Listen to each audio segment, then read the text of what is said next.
Olá turma, tudo bom com vocês? Nesse vídeo eu vou tentar dar uma aula resumidamente sobre como fazer uma boa redação, como também fazer um bom desenvolvimento de texto. Bom, a gente vai começar por redação. Notem que, para vocês criarem uma boa redação ou escrever qualquer coisa do tipo, vocês precisam ter conhecimento, gente. Abranjam a escrita, busquem além do celular, busquem além da televisão, vão além, leiam, cresçam, abranjam a mente, porque a leitura faz isso com vocês.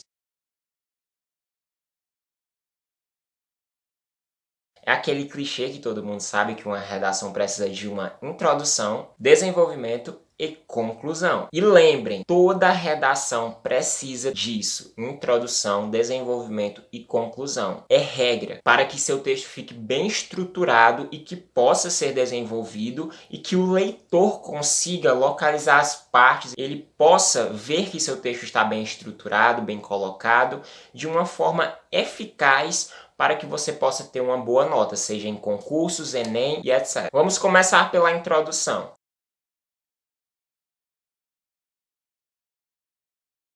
Na introdução é onde você colocará seu tema, que será abordado ao longo do texto. Deve ser colocado a ideia-chave, que será desenvolvida posteriormente. É nela que você vai instigar o leitor a ler seu texto por completo. É aí que está o ponto-chave da redação. Resumindo, a introdução é você apresentar o tema resumido de forma geral e envolver o leitor a esse tema. Ou seja, mostrar como ele está ou pode estar relacionado ao tema desenvolvido, mesmo que ele ainda não tenha percebido isso. E lembre, na introdução você precisa ser breve e mostrar somente o que vai ser desenvolvido no resto do seu texto, na estruturação da sua redação. Não fuja do tema na introdução, principalmente. Se você vai falar de sapato, fale de sapato. Não coloque copo no meio, que vai ser coisas totalmente diferentes. Lembre disso. E a introdução é recomendável que tenha de 3 a 5 linhas. Lembrem disso também. Agora vamos para o desenvolvimento, que muita gente tem dificuldade nessa parte.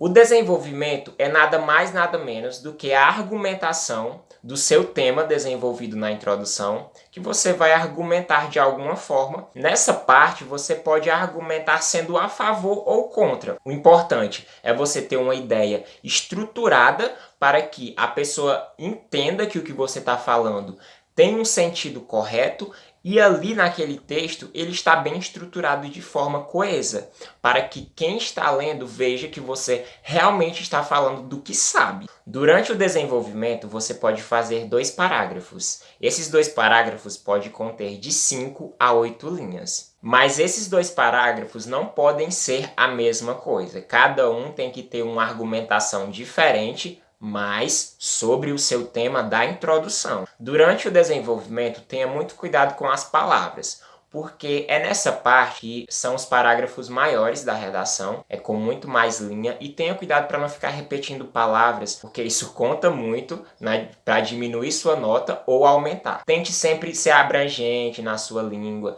na sua forma de falar, e lembre, sempre na terceira pessoa. Sempre na terceira pessoa. Não volte com ideias que você já introduziu novamente. Seja sempre coeso, diferenciando as coisas e fazendo com que sua redação não seja repetitiva, porque isso soma muito na sua nota. E lembre, nessa parte suas ideias têm que ser claras e objetivas e que não tenham dúvida no que você está defendendo ou sendo contra. Não importa qual lado você está. O importante é saber que você está tendo coerência na sua fala e na sua escrita. Então, gente, introdução 3 a 5 linhas, desenvolvimento 2 parágrafos de 5 a 8 linhas. Continuamos. Vamos para a conclusão.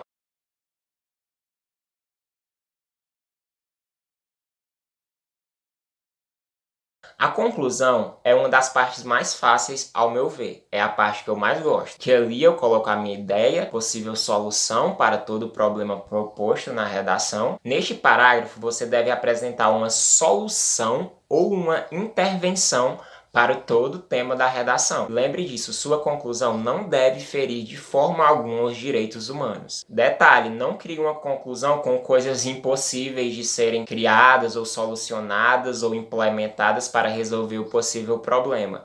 A conclusão tem que ser de fato uma coisa possível. A conclusão tem que ser coerente com todo o corpo textual da sua redação e realmente ser uma solução eficaz para aquilo e a proposta colocada na redação. A conclusão, assim como a introdução, ela não precisa ser um texto gigante. Ela só precisa ser bem fundamentada para que o seu texto feche com chave de ouro. Ele seja bem concluído, bem argumentado no desenvolvimento e tenha uma conclusão eficaz e eficiente. Geralmente, uma conclusão de redação dissertativa argumentativa é de 3 a 5 linhas, assim como a introdução. Lembrem dessas pequenas dicas na hora da redação. Tente não repetir palavras. Não fuja do tema de forma alguma. Respeite os limites mínimos e máximos de linhas. Lembrem desse fator. 3 a 5 introdução, 5 a 8 desenvolvimento, 2 parágrafos, conclusão 3 a 5 linhas. E lembrem, não deixem recados ou desenhos para o leitor do texto, isso é um grande problema, principalmente no Enem e em qualquer coisa que você for fazer, não faça isso, por gentileza.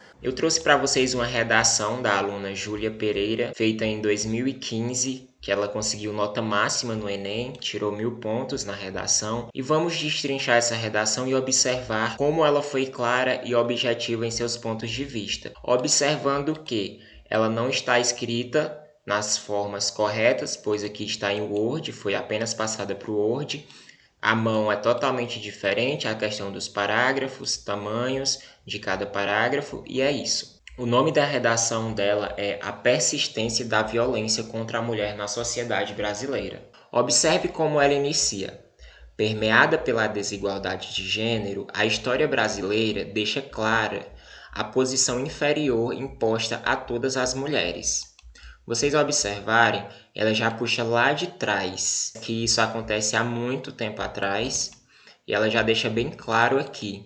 Essas mesmo após a conquista do acesso ao voto, ensino e trabalho negado por séculos, voltando lá atrás, se vocês observarem, permanecem vítimas da violência, uma realidade que ceifa vidas e as priva do direito de terem uma integridade física e moral.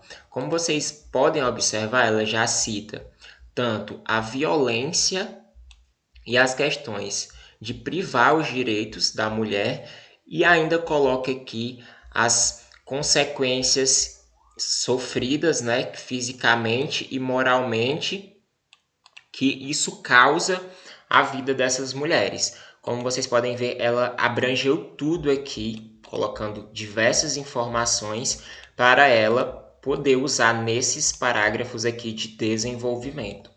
Como eu falei na redação, normalmente uma redação é 2 parágrafos de desenvolvimento de 5 a 8 linhas, porém ela quis fazer 3. É sim cabível, totalmente cabível, pode sim fazer, viu? Vamos observar o primeiro parágrafo de desenvolvimento. O machismo e a misoginia são promovidos pela própria sociedade. Vocês podem ver aqui que ela já está botando a sociedade no meio. Meninas são ensinadas a aceitar a submissão ao posicionamento masculino, ainda que estejam inclusas agressões e violência, do abuso psicológico e sexual. Como vocês podem ver aqui, ela cita que as meninas desde pequenas são criadas em um meio, né, que já vive como se isso fosse normal. É muito bonito e bem colocado o posicionamento dela, porque realmente é uma realidade que a gente vive.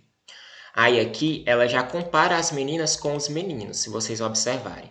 Os meninos, por sua vez, têm seu caráter construído à medida que absorvem valores patriarcais e abusivos, os quais serão repetidos em suas condutas ulteriores.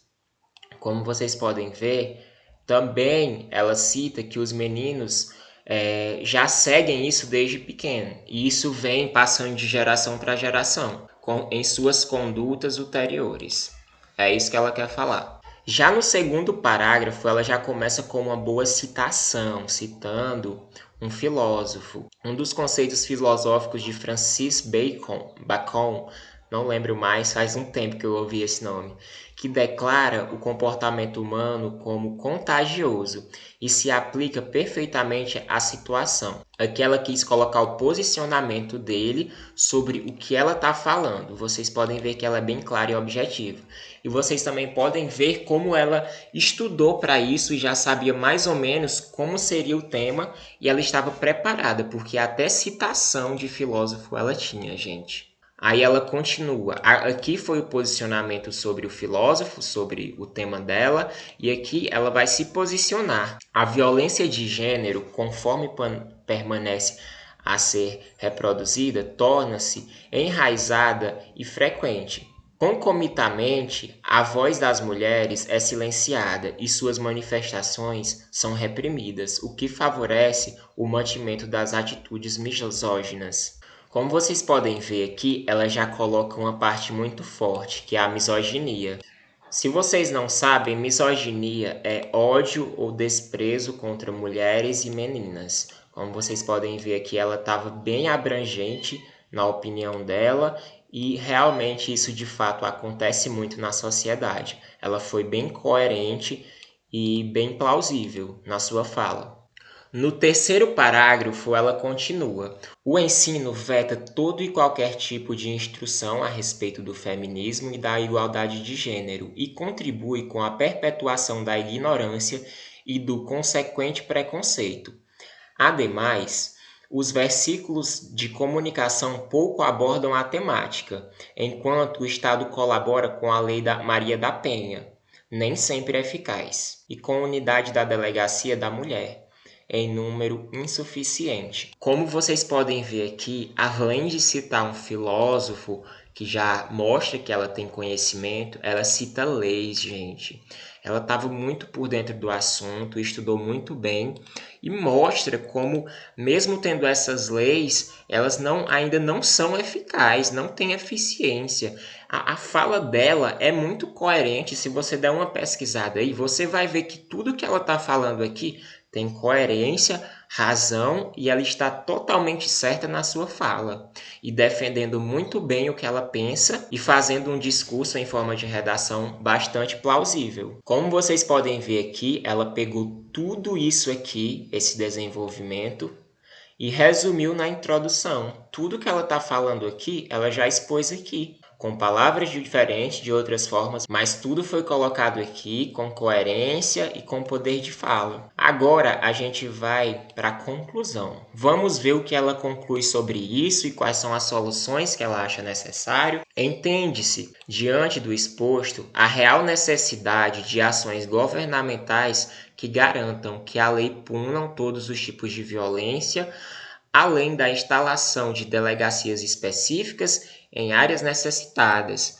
Vocês estão vendo a conclusão dela, o que ela acha que torna-se necessário.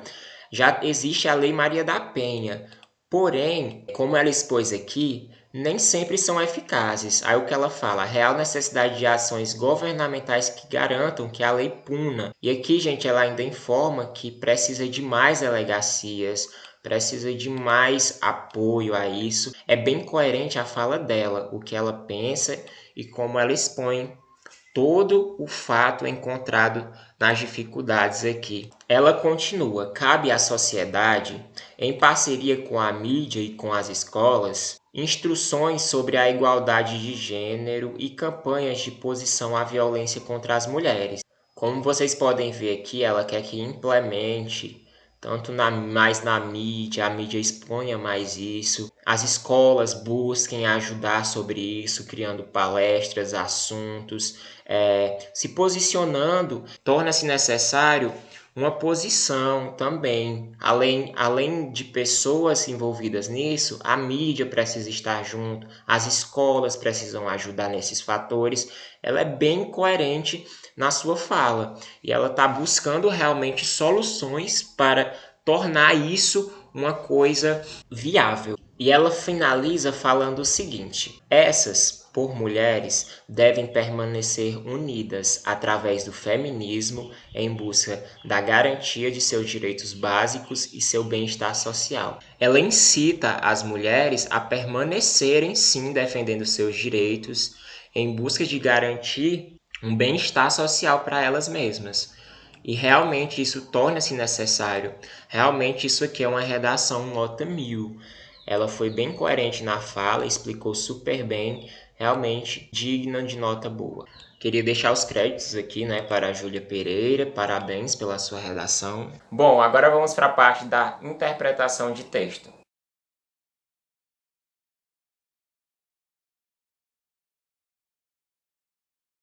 É uma das partes consideradas mais difíceis pelos estudantes e não é nenhum bicho de sete cabeças, só tem que seguir regras para que você possa desenvolver aquele texto e saber o que ele está querendo falar, como o autor está querendo se expressar e que você entenda de forma coerente o que está escrito ali. Antes de tudo, quando você vai interpretar um texto, você precisa ter bastante conhecimento, porque seus conhecimentos prévios do que você já conhece já vão te ajudar muito a saber destrinchar o que aquele texto está falando para você entender e responder o que se pede ali. Pressupõe que a aquisição do novo conteúdo lido estabeleça uma relação com as informações que o leitor já possui. Ou seja, ali você já tendo alguma informação sobre aquilo que você já teve no conteúdo. Aí a professora coloca um texto sobre aquele conteúdo também. Ali você já vai saber se desenvolver muito bem e saber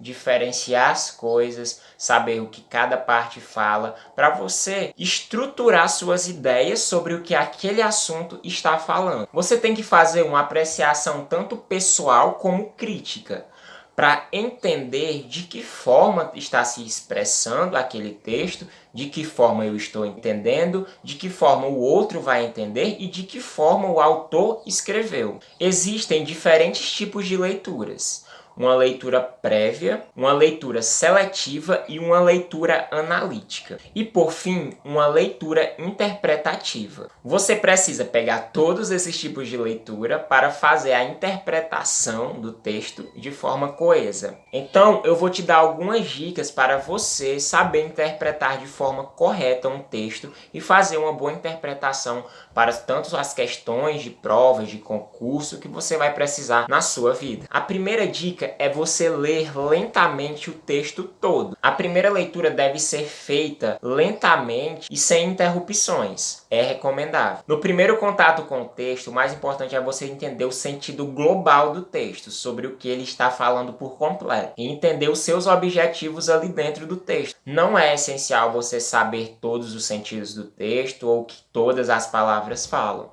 O importante, principalmente, é você saber a estrutura, como está agindo o autor que escreveu aquele texto e como ele está se fundamentando e qual a ideia dele e os objetivos ali na escrita que ele fez. A segunda dica é: releia o texto várias e várias vezes. Você lendo uma vez, na leitura seguinte você já vai conseguir achar mais fatos, já vai conseguir se desenvolver mais, você vai achar pontos que você não achou na primeira. E assim, quanto mais vezes você lê, mais você vai criar ideias e conceitos para o que aquele texto, aquela estrutura daquele texto está falando, para você solucionar as possíveis questões e ter as respostas necessárias. A terceira dica é: mentalize o que é importante no texto. Quando você estiver fazendo a leitura, você caça uma parte que você achou interessante, sublinha, passa uma canetinha, um lápis, que você vai perceber que quando você for estruturando, você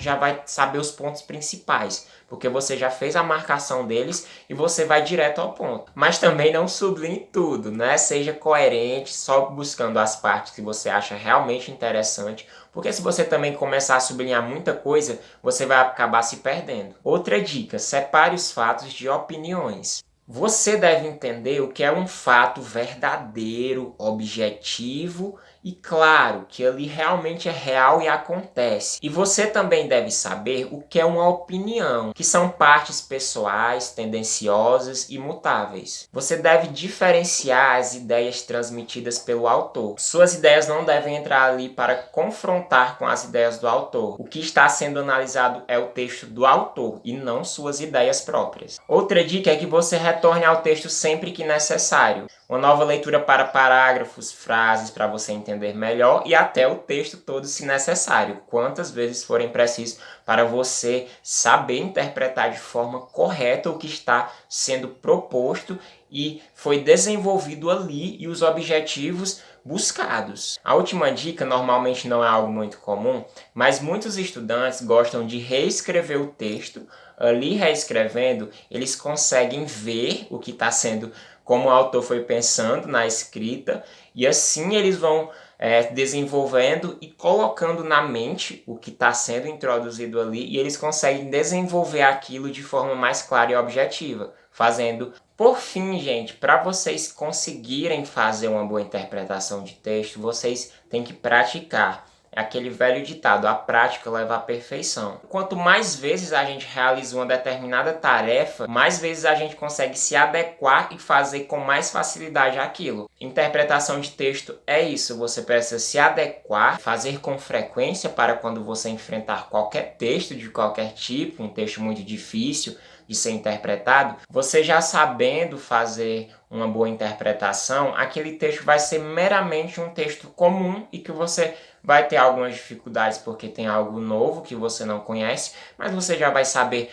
buscar pontos e fatos essenciais. Dessa forma você fica cada vez melhor na interpretação de seus textos. Se você só pratica na parte da prova, na parte do concurso, realmente nessa parte vai ser muito difícil para você, pois é necessário estudar a fundo, viver sempre naquela rotina de estudo, principalmente de interpretação de texto, para que você leve a uma prática cada vez mais eficiente e nunca parar de buscar novas fontes, novas formas e sempre abrangendo o seu conhecimento na sua forma de interpretar. Então vamos para alguns pontos principais que vocês precisam utilizar na interpretação de texto. Identificar as ideias principais, relacionar as ideias e situações presentes no texto com a realidade para vocês verem que aquilo é possível e entender o que está sendo proposto ali. Resumir as principais ideias do texto, vocês precisam fazer um resumo criterioso do que está sendo proposto ali e tirar as conclusões pessoais e se ligar apenas naquela ideia que o texto está propondo.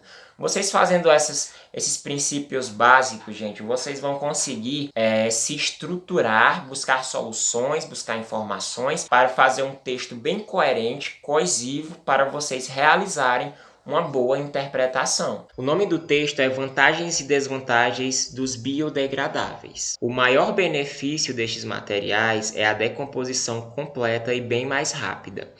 Os produtos biodegradáveis contribuem para o não acúmulo de lixo no planeta. Porém, se por um lado eles contribuem para a redução de resíduos sólidos, por outro, os produtos biodegradáveis contribuem para o efeito estufa, pois ao se degradarem, eles liberam gás metano proporcional à velocidade de degradação. Ou seja, quanto mais rápido o produto se decompõe, mais gás ele libera no ar. Apesar das desvantagens, os produtos biodegradáveis ainda representam vantagens ambientais sobre os produtos convencionais. Estudos mostram que produtos com agentes biodegradáveis mais lentos podem ser acondicionados em aterros sanitários e o gás proveniente da decomposição pode ser utilizado para gerar calor e energia, impactando menos o meio ambiente. Os produtos biodegradáveis não são a melhor solução, mas os avanços nas pesquisas podem contribuir para aprimorar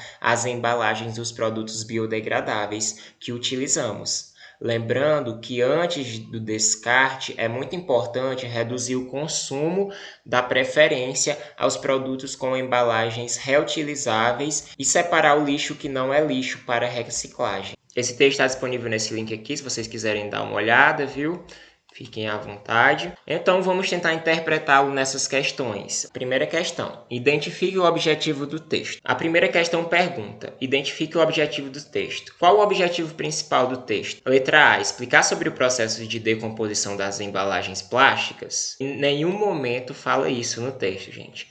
Então, a letra A está descartada. Apresentar os benefícios do consumo de produtos biodegradáveis? Sim, isso é muito viável. Apresenta muitos benefícios, mas também deveria ter nessa resposta aqui que apresenta benefícios e malefícios, pois o texto, apesar de elogiar bastante os produtos biodegradáveis, o texto também bota em sua fala os problemas que ele traz.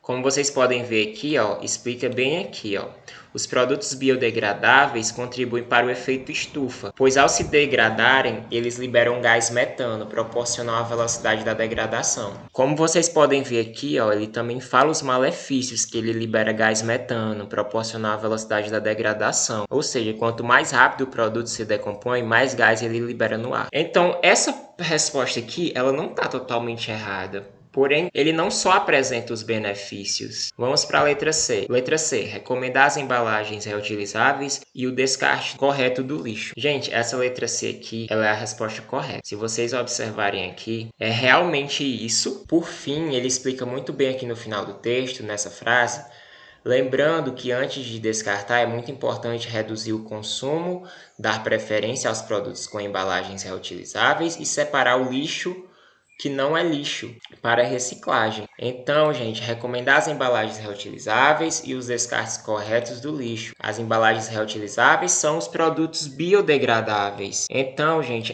a resposta é essa. Recomenda embalagens reutilizáveis e o descarte correto do lixo. Então, a resposta correta é essa, a letra C. Vamos ler a letra D. Informar que os materiais biodegradáveis contribuem com o efeito estufa. Essa resposta está correta, porém o texto não é só informar que os materiais biodegradáveis contribuem para o efeito estufa.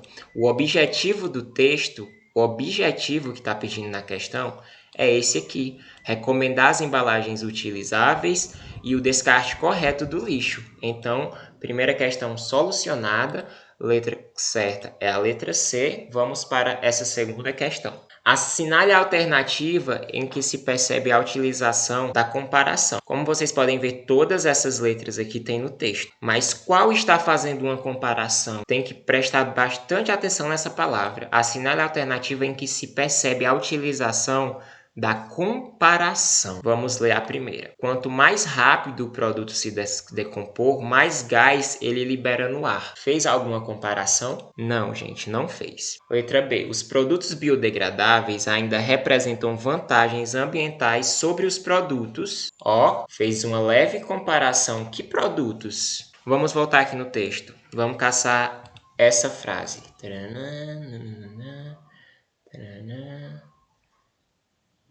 Apesar das desvantagens, os produtos biodegradáveis representam vantagens ambientais sobre os produtos convencionais. Comparou os produtos biodegradáveis com os produtos convencionais, gente. Então, a resposta correta desta questão é a letra B, gente. Já está matada aqui de cara. Deixa eu marcar ela aqui. Vamos ler a C. Os produtos biodegradáveis não são a melhor solução. Fez uma comparação? Não comparou com nada. Dar preferência aos produtos com embalagens reutilizáveis. Fez alguma comparação? Também não. Dar preferência aos produtos com embalagens reutilizáveis. Não há comparação também, gente. Zero comparação. Resposta correta é a letra B.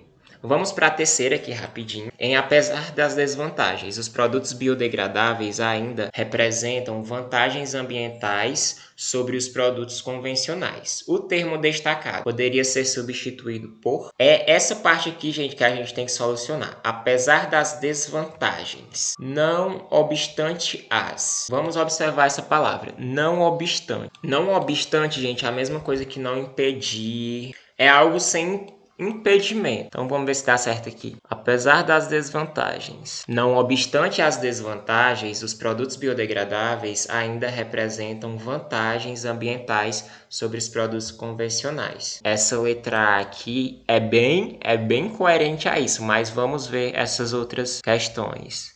Em consequência das desvantagens, os produtos biodegradáveis, não, aqui é por causa da consequência. Não entra, não dá para entrar. Em virtude das, também não dá de forma alguma, gente. Porque precisa meio que uma frase de porém, e nenhuma dessas proporciona isso. Esse porquanto é até cabível. Porém, esse aqui é o mais coerente realmente ser colocado, não obstante as desvantagens. Faz uma junção correta na frase, ajudando com que a frase tenha sentido. Então, esse apesar das pode ser substituído por esse não obstante as. Então, a letra correta é a letra C. Por fim, eu queria agradecer, a realização do meu estágio, a professora Edna, que me deu todo o suporte possível, apesar do estágio ser à distância, me ajudou bastante, queria deixar meus agradecimentos a ela. A diretora Glória da unidade escolar Aprígio Pereira, que me deu todo o suporte para me realizar meu estágio. Só tenho a agradecer de verdade a ela, muito obrigado. E a professora Fabrícia, que me ajudou bastante, sempre ajudando no grupo, tirando dúvidas e buscando nos dar um bom conforto para realizar esse estágio. Muito obrigado, professora Fabrícia. E agradecer a minha turma, o terceiro ano A. E aí, muita gente que eu conheço, gostei bastante da turma, uma turma bem colaborativa e que me ajudou bastante. Eu só tenho a agradecer de verdade mesmo. Muito obrigado, galera. A todos de coração. Não vou citar o nome de todos porque não dá, de verdade mesmo. Mas muitíssimo obrigado. Amei fazer o estágio na unidade e é isso.